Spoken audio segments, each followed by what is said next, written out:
ici, c'est une partie un peu plus délicate. Une fois que les petits clips sont enlevés, il faut vraiment séparer la moulure du pare-brise. Ce qui arrive, c'est que je ne peux pas prendre un outil en métal parce qu'il faut faire attention pour ne pas égratigner ou craquer le pare-brise.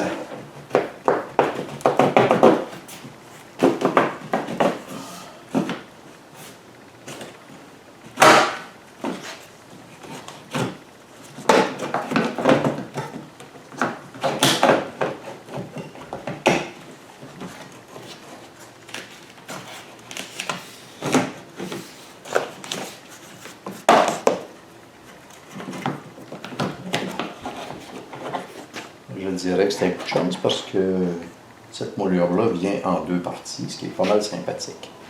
Donc, ici, parfait. Et c'est bien. Tiens, je vais le présenter. Je vais enlever ceci, ce qui me retient. Oui.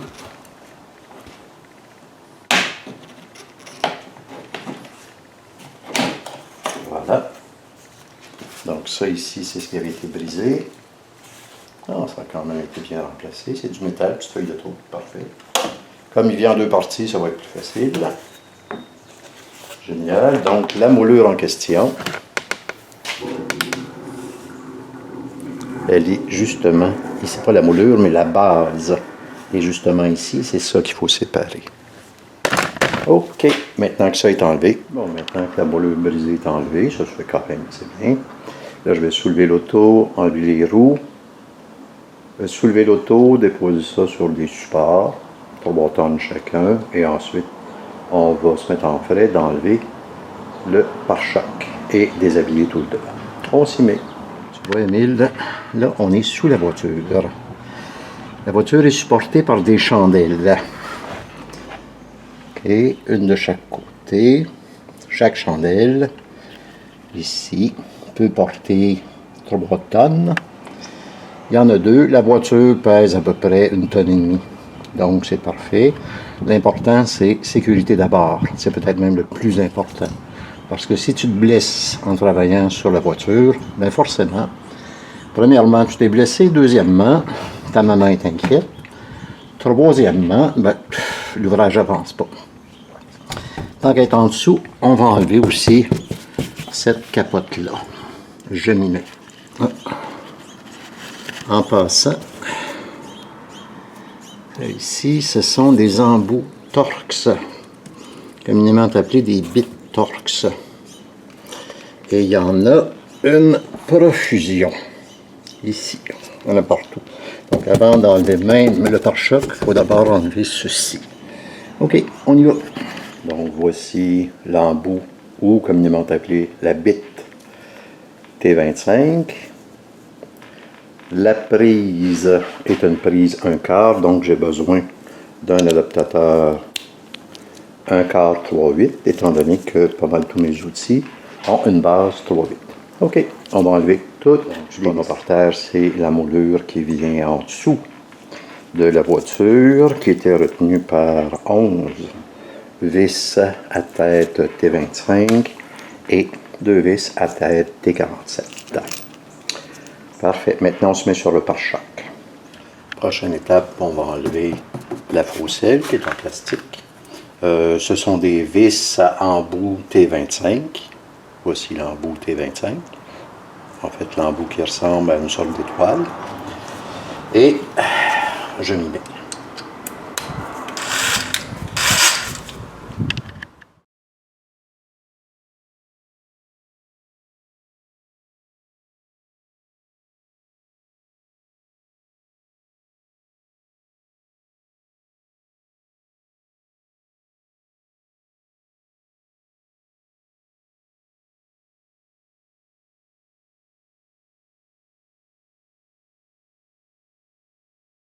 Une fois la faucelle enlevée, ça sonne tout assez bien, c'est plaisant avec les vis.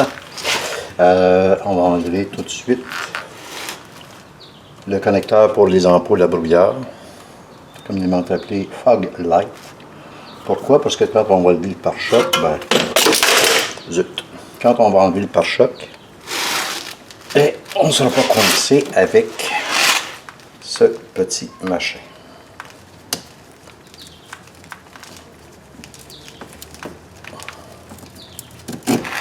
Et voilà, toute petite languette à appuyer.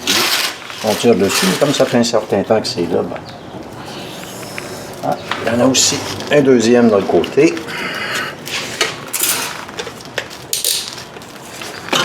Communément appelé feu de position.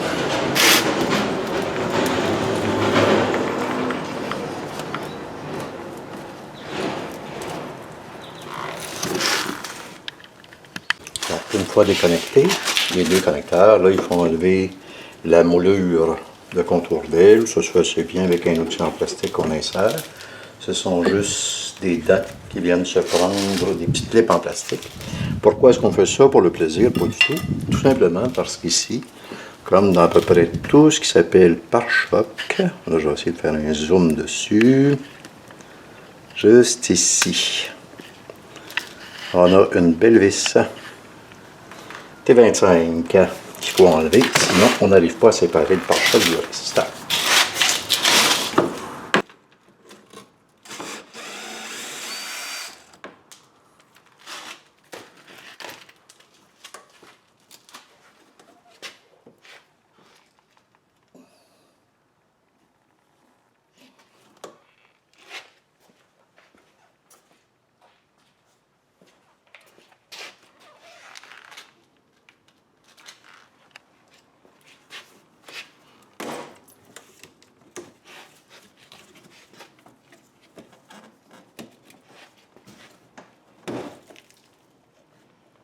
Là, on a le côté d'enlever. Eh bien, mais là, on est sur le point d'enlever le pare-choc. Tout ce qui reste à faire, en fait, j'ai enlevé la faucelle du côté conducteur, du côté gauche.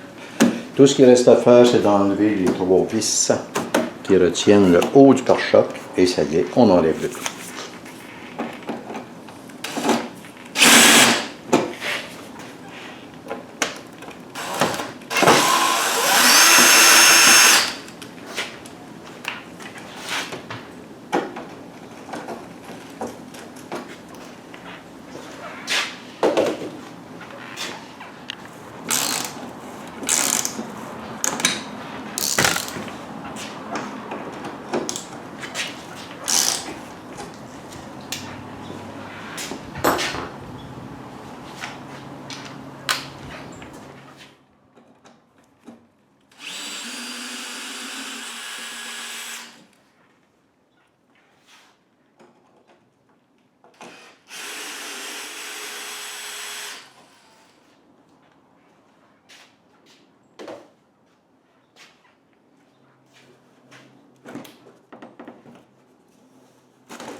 Prochaine étape, on va enlever le support supérieur pour l'ensemble du radiateur.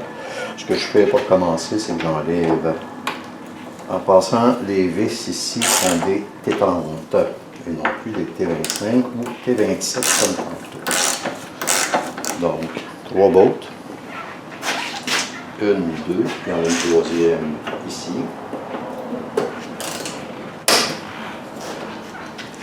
Une fois décollé, ben là, à ce moment-là, je peux prendre la visseuse.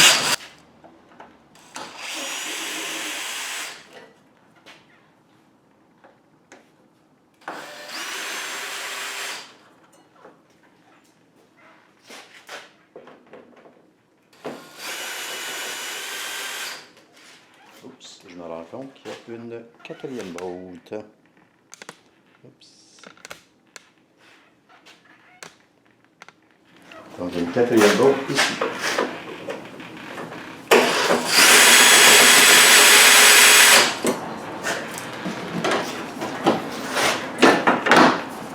Avec le petit machin de support. Très bien.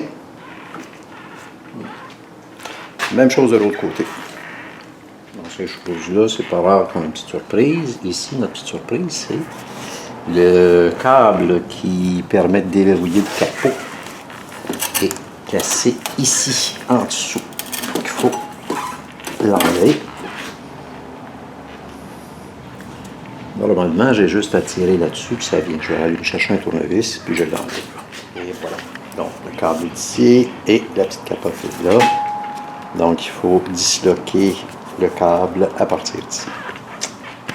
Finalement, dernière étape, on va enlever le pare-choc à proprement parler. Ce qu'on a enlevé tantôt, c'est plus la capote du pare-choc, la parure, la moulure. Le vrai pare-choc est ici, c'est lui qui retient la voiture. C'est comme l'autre.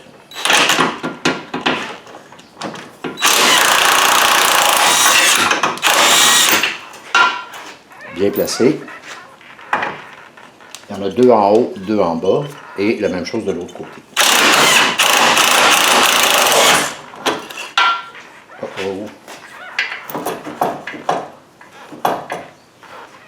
Ça retient plus de choses que je pensais, ça.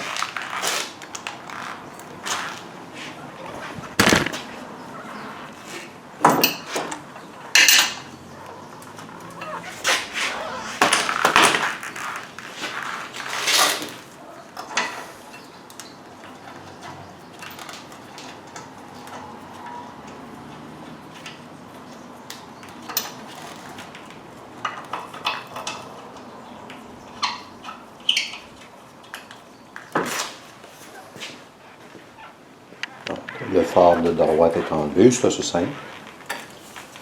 On débranche le connecteur. On débranche le connecteur qui est ici, en poussant légèrement sur la petite languette. Ensuite, on a tout simplement trois bottes enlevées. Une ici, une là et une troisième au fond. Les bottes ressemblent à ceci. Je vais le faire de toute façon du côté gauche, à l'extérieur.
Le deuxième phare est enlevé.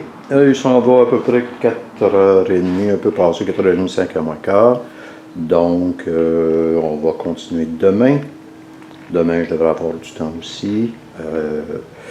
Demain, le but, ça va être d'enlever le cadre, vidanger le Prestone, enlever le cadre et dégager le moteur. OK, fin de cette partie, fin de cette journée.